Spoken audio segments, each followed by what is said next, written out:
বন্ধুরা, উড়ানের আজকের পর্বে দেখানো হয়েছে মহারাজ প্রিয়াঙ্কাকে বলে বাড়ির দলিল কোথায়। প্রিয়াঙ্কা বলে, কেন বাড়ির দলিল তোমাকে দেব কেন, বাড়িটা কি তোমার? মহারাজ বলে, বাড়িটা যেমন আমার নয় ঠিক তেমনি বাড়িটা সোমনাথ মুখার্জিরও নয়, এই বাড়ি আমার ঠাম্মির, আমার বাবার। তখনই সুবিনয় বলে, একদম তাই, বাড়ির দলিল কোথায় প্রিয়াঙ্কা, নাকি পুলিশ ডাকতে হবে? পুলিশের কথা শুনে প্রিয়াঙ্কা খানিকটা ঘাবড়েই যায়। মহারাজ বলে, কি হলো, বাড়ির দলিলটা কোথায়?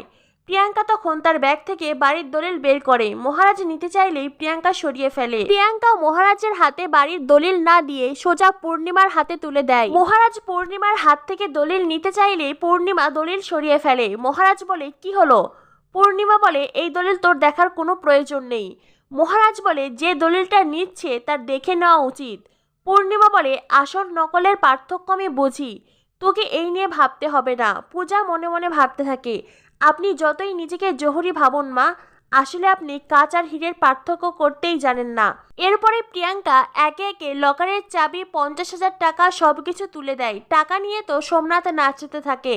সোমনাথ বলে, আমার সোনা সকলের মুখে একেবারে ঝামা ঘষে দিয়েছে। কিরে, খুব তো বলেছিলি আমার সোনা ফ্রড, সবকিছু নিয়ে পালিয়ে গেছে, সবকিছু ফিরিয়ে দিল তো? মহারাজ বলে, তোর সোনাকে জিজ্ঞেস কর এগুলো নিয়ে কেন গিয়েছিল।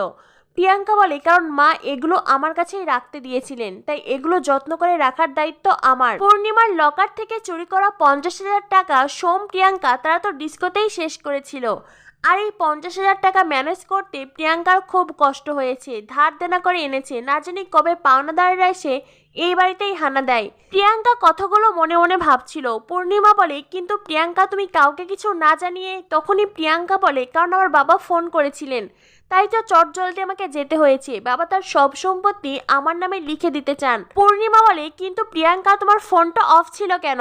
প্রিয়াঙ্কা বলে, ওই যে বাবা যদি একবার জানতে পারেন আমি এখানে বিয়ে করেছি, আমাকে কিছুই বলবেন না, কিন্তু সোমকে একবারে শুট আউট করে দেবে। প্রিয়াঙ্কার ঝুড়ি ঝুড়ি মিথ্যে কথা শুনে পূজা মহারাজ মিটমিট করে হাসতে থাকে। মহারাজ প্রিয়াঙ্কাকে বলে, তো দুবাই থেকে কলকাতায় কি এখন বাইকে চড়ে আসা যায় নাকি? মহারাজের কথা শুনে প্রিয়াঙ্কার গলা শুকিয়ে আসে। প্রিয়াঙ্কা মনে মনে ভাবে, এ কি, মহারাজ কি করে জানলো আমি বাইকে চড়েছিলাম?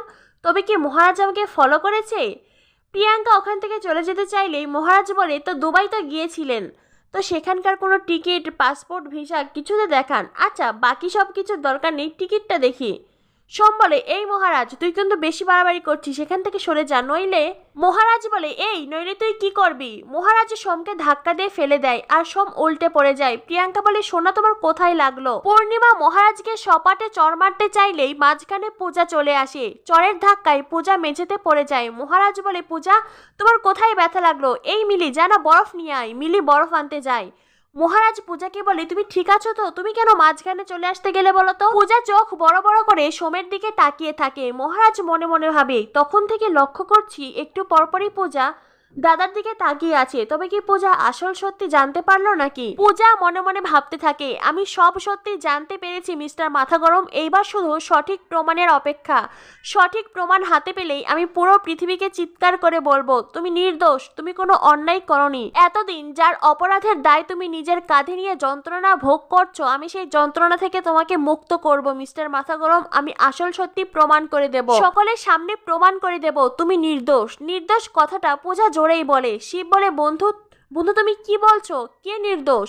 মহারাজ ভাবে পূজা নির্দোষ কাকে বলছে। তবে কি পূজা সব জেনে গেল? এদিকে সোম তো ঢোক গেলতে থাকে।